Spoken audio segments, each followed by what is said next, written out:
पहले शहर से 10 लीटर की कैन लेके आया था पेट्रोल की। उसने उनसे छुटवा के वो कैन उठा ली पेट्रोल की और उसमें बहुत जोर से मुक्का मारा।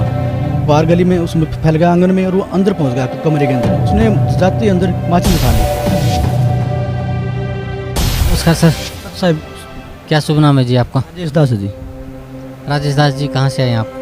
गाँव मदीना तहसील गोवाना डिस्ट्रिक्ट सोनीपत हरियाणा से सर क्या काम करते हैं आप? ये करता हूँ। सर संत रामपाल जी महाराज से नाम उपदेश लेने से पहले आप कौन सी भक्ति करते थे? सर मैं भगवान विष्णु की भक्ति करता था। मैंने एक संत स्वामी सुदर्शन जी महाराज फरीदाबाद से नाम दीक्षा ले रखा था। उन्होंने मेरे को ओम नमो नारायणाय मंत्र और भगवत गीता जी का अध्याय 18 का श्लोक नंबर 66 दे रखा था। तो उसकी 108 माला मैं करता था हर रोज़। लेकिन मुझे इस बात का पता नहीं था कि ये गीता जी का मंत्र है, सर्वधर्मान परित्यज्य मामेकं शरणं व्रज अहं तवा सर्व पापे भयो मोक्षयिष्यामि मा शुचः। तो भगत जी ऐसा करते करते मुझे 7 साल हो गए थे। सर जो भक्ति आप कर रहे थे उस भक्ति से आपको क्या लाभ मिला? जी मुझे उस भक्ति से कोई भी किसी तरह कोई लाभ नहीं मिला। सर संत रामपाल जी महाराज की शरण में आप कैसे आए? जी मेरे घर के सामने एक दुकान है डॉक्टर की। उस डॉक्टर के हाथ में एक पुस्तक थी, उस पर लिखा हुआ था परमेश्वर का सार संदेश। मैंने उस पुस्तक को देखा और मैं उसकी तरफ आगे बढ़ गया। मैंने उससे कहा क्या भाई ये? वो बोला भाई पुस्तक है, मैं दिखाना। मैंने देखी, मैं बोला ले लूँ? ले ले। मैंने उसको पढ़ा, मैं उसको सारी रात पढ़ता रहा। जब मैंने उसको पढ़ा तो उसमें देखा कि परमात्मा ने बिल्कुल ही हर बात को खोल के बताया है, हर बात का प्रमाण दिया है। तो मैंने देखा कि भाई वो संत तो ऐसा बता रहा था कि ब्रह्मा विष्णु महेश तत्व हैं और लक्ष्मी नारायण पर तत्व हैं। तो मैंने देखा कि भाई ये तो महाविष्णु की पूजा कर रहा था, तो काल ही है महाविष्णु। तो जी जैसे जैसे मैंने पुस्तक पढ़ी मेरा सारा अज्ञान रूपी अंधकार हट गया और ज्ञान रूपी उजाला हो गया। तो मैंने तुरंत से सोचा भी चल के परमात्मा से नाम लेना चाहिए। ये तो पूर्ण संत सतगुरु रामपाल जी महाराज ही हैं, ये तो कुछ भी इनको तो भक्ति मार्ग का एनआर भी पता नहीं है। तो उसके बाद मैं सतलोक आश्रम करोथा में गया और वहाँ से मैंने दीक्षा प्राप्त की। सर परम संत सतगुरु रामपाल जी महाराज से नाम उपदेश लेने के बाद आपको क्या लाभ मिला? जी मुझे प्रथम बार ये चमत्कार हुआ कि सन 2007 में मैं भैंस को पानी पिलाने के लिए जा रहा था। तो रास्ते में ये अप्रैल की बात है, अप्रैल में गेहूं की कटाई की थी। गेहूं की कटाई करते समय चप्पल घिस के बिल्कुल पूरी तरह कागज़ की तरह पतली हो चुकी थी और मेरे पैर में लगभग 1.5-2 इंच लंबा कांटा मेरे पैर में घुस गया, एडी में। चप्पल में से होते हुए एडी में घुस गया। मैं वहीं पर रुक गया। मैंने उसको कोशिश की निकालने के, लेकिन नहीं निकला। मैंने बहुत जोर लगा उसको निकालने के, बिल्कुल नहीं निकला। मैंने उसको जैसे निकालूँ खाल ऊपर को उठ के आ रही थी, लेकिन कांटा बिल्कुल भी निकल नहीं पा रहा था। तो मुझे तुरंत उसी समय सतगुरु जी की याद आई। मैंने सोचा कि भाई गुरु जी ने मंत्र भी दिया था, तो मैंने उस मंत्र का जाप किया। प्रथम मंत्र का जाप किया, फिर सतनाम मंत्र का जाप किया। जैसे ही मैंने उस मंत्र का जाप किया मैंने सोचा अब देख निकाल के। तो जी मैंने उसकी तरफ ऐसे हाथ ही किया था कि वो कांटा अपने आप निकल के मेरे हाथ में आ गया। सतगुरुदेव रामपाल जी महाराज की जय हो। प्रथम तो मुझे ये लाभ हुआ। उसके बाद मुझे दूसरा लाभ ये 17 अप्रैल 2012 को हुआ। उसमें क्या था कि पुस्तक सेवा चली हुई थी। मैं उस दिन घर पे ही था 17 अप्रैल को। तो मेरी माँ आंगनबाड़ी में वर्कर है, वो वहाँ से आई। उसने कहा कि रे राजे, पड़ोस में उसने गोली खा ली। तो वो भाग ली, मैं भी उसके पीछे पीछे चल दिया। बच्चे भी चले गए। उन्हें घर में किसी तरह कुम्हारों का घर था, वो उसे घर में किस तरह से झगड़ा हो रखा था। तो जब मैं ऊपर गया तो मैंने देखा कि भाई उसको 1-2 बंदों ने पकड़ रखा है। उसने गोली खा नहीं रखी थी, लेकिन उसने वैसे ही ड्रामा रचा हुआ था। तो वो पहले ही शहर से 10 लीटर की कैन लेके आया था पेट्रोल की, वो साथ में ही रखी थी। ऊपर ये चौबारे की बात है, उसने उनसे छुटवा के वो कैन उठा ली पेट्रोल की और उसमें बहुत ज़ोर से मुक्का मारा। मुक्का मारते वो कैन फूट गई और चारों तरफ से पेट्रोल बिखर गया। मेरे भी कपड़े पूरी तरह भीग गए। अब वो सारा पेट्रोल बाहर गली में उसमें फैल गया आंगन में और वो अंदर पहुंच गया कमरे के अंदर। उसने जाते ही अंदर माचिस उठा ली। माचिस उठा के उसने जिसने माचिस उठाता उसको देख लिया, सब भाग गई। वहाँ पे मेरी माँ रह गई उसके साथ में ही, चौखट के साथ में। और उसकी माँ बैठी बैठी उधर रो रही थी और उसकी एक लड़की और थी बांजी। और मैं वहाँ खड़ा हुआ था जीने के अंदर बाहर चौथी पैड़ी के ऊपर। तो मैंने बड़ी ज़ोर से आवाज़ लगाई कि नरेंद्र ऐसा मत करना, आग लग जाएगी, माचिस फेंक दे, माचिस मत जला। लेकिन उसने मेरी एक नहीं सुनी। तो ना ही मेरी माँ को मेरी आवाज़ सुनाई दी। उसने पहले तिल्ली निकाली और उसने जलाने की कोशिश की, लेकिन तिल्ली नहीं जली।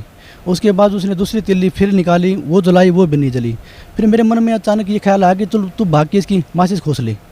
लेकिन जैसे ही मेरे ख्याल आया उसी समय परमात्मा सतगुरु रामपाल जी महाराज ने मुझे बुद्धि दी कि आगे जाएगा तो आग लग जाएगी। तो वही हुआ। जैसे ही मैंने आगे पैर रखा उसने तीसरी तीली जलाई और वो जल गई और उसने बाहर आंगन में फेंक दी। अब आंगन में फेंकते पेट्रोल था, पेट्रोल ने आग पकड़ ली और पूरी तरह से 50 फुट लगभग इतनी ऊंची लपटें निकली और बहुत साइड में भी आई। जैसे मेरी तरफ अग्नि आई तो मैं नीचे नीचे की तरफ बैठ गया और मेरे ऊपर से अग्नि निकल गई। लेकिन मैंने सोचा भी तेरी तो बुरा नाश हो गया, तो मेरी माँ तो गई, मेरी माँ तो गई अग्नि में, मर गई है। तो मैं सोचा दिया अब तू भाग ले यहाँ से। मैं जी भाग लिया वहाँ से। तो नीचे उसने पहले से एक सिलेंडर और डाल रखा था, मैंने उसको उठा लिया। मैंने सोचा कि ये जो आगे रह गए ये नीचे तो आएंगे ही जले हुए, अब उसमें आग लगेगी। अब मैंने उसको उठा के बाहर गली में जाके फेंक दिया और मैं घर पे पहुंच गया। मेरा घर वहाँ से कम 150 फुट की दूरी पे है। तो मैं घर पे जाके वापस फिर आया कि वहाँ पे मेरे बच्चे भी गए हुए थे, लेकिन वे बच्चे पहले ही आ चुके थे मालिक की कृपा से।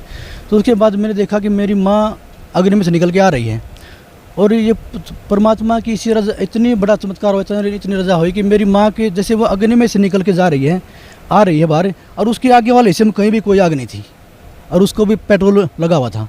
तो मैं देख कर हैरान होगा कि परमात्मा कमाल कर दिया बंदी छोड़ आपने। तो मेरी माँ को कहीं आग भी नहीं लगी, और लेकिन उसके पीछे कमर में थोड़ी सी आंत लगी हुई थी, यहाँ पे ऐसे ऐसे कर रही थी, वो कपड़ा फेंक रही थी अपना। तो उसको मेरी माँ को केवल 5% ही आंत लगी, केवल यहाँ पे और थोड़ी सी बाजू पे। तो वो जितनी जली हुई वो आ गई और उस अग्नि में उस लड़के की माँ पूरी तरह जल के वहीं पे ख़त्म हो गई बेचारी।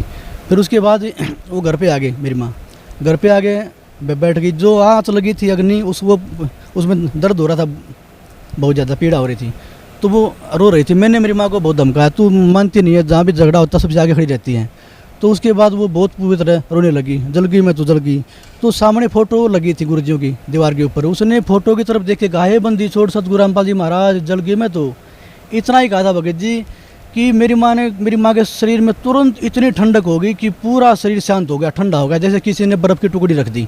तो मेरे से बोली, हे राजे माँ क्यों है माँ? बोला, हे भाई मेरा तो पूरा शरीर ठंडा हो गया कहती माँ है।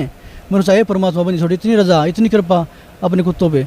तो ये परमात्मा बंदी छोड़ सतगुरु रामपाल जी महाराज, अगर हम आपके शरण में नहीं होते तो उस दिन हमारा पूरा परिवार जल जाता वहाँ पे। परमात्मा ने इतनी रजा की कि हमारे को अकाल रूपी अग्नि से बाहर निकाला, हमारे को नया जीवन दान दिया। उसके बाद जो और भी जले हुए थे उन सब को मैं रोहतक लेकर जा रहा था और भी जा रहे थे। तो जितने जले हुए थे इतनी बुरी तरह चिल्ला रहे थे, इतनी बुरी तरह उनकी तरफ थी, उनको देखा नहीं जाता। लेकिन मेरी माँ से मैंने कहा, माँ तू बच गई, तेरे सारे शरीर में कोई जलन भी नहीं है। तो बोली, हाँ बेटा मैं ठीक हूँ। माँ मालिक का नाम सुमन कर दी, चलो तो ठीक हो जाएगी। और मेरी माँ उसके बाद 10 दिन के बाद बिल्कुल पूरी तरह ठीक हो गई। तो मालिक ने हमारे ऊपर इतनी रजा की कि हमारे को नया जीवन दान दिया। सत साहिब। सर, भक्त समाज को क्या संदेश देना चाहते हैं आप? मैं भक्त समाज से यही संदेश देना चाहता हूँ कि हम भक्ति क्यों करते हैं। सभी गांव में हर जगह हर कोई ना कोई हर व्यक्ति भक्ति करता है, कोई पितर पूजता है, कोई समाज पूजता है, कोई ब्रह्मा विष्णु शिव की पूजा करता है, कोई कुछ करता है। लेकिन हर गांव में अकाल मृत्यु हो रही है, जवान बच्चे करंट लग के मृत्यु को प्राप्त हो रहे हैं, कोई फांसी लेके मर रहा है, कोई गोली खा के मर रहा है। फिर ऐसा फिर भी पूजा पाठ कर रहे हैं उन्हीं की। तो अगर उनसे कुछ लाभ होता तो उनकी हेल्प नहीं करते क्या? तो इस संसार में गुरुजी कहते हैं, बेटा शास्त्र अनुकूल भक्ति करेगा उसी की रक्षा होगी। और जो पूर्ण परमात्मा कबीर साहिब हैं और पूर्ण संत में हूँ, जो मुझसे नाम उपदेश लेकर मर्यादा में रहकर भक्ति करेगा उसकी कभी अकाल मृत्यु नहीं होगी और उसको सभी सुख प्राप्त होंगे।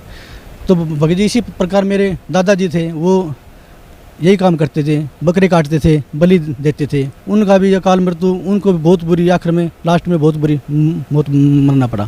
इसी प्रकार मेरे चाचा थे, वो भी यही काम करते थे, बलि देते थे, होली दिवाली मनाते थे। और ये जो हिंदू समाज में काम है वो सारे ऐसे करते थे।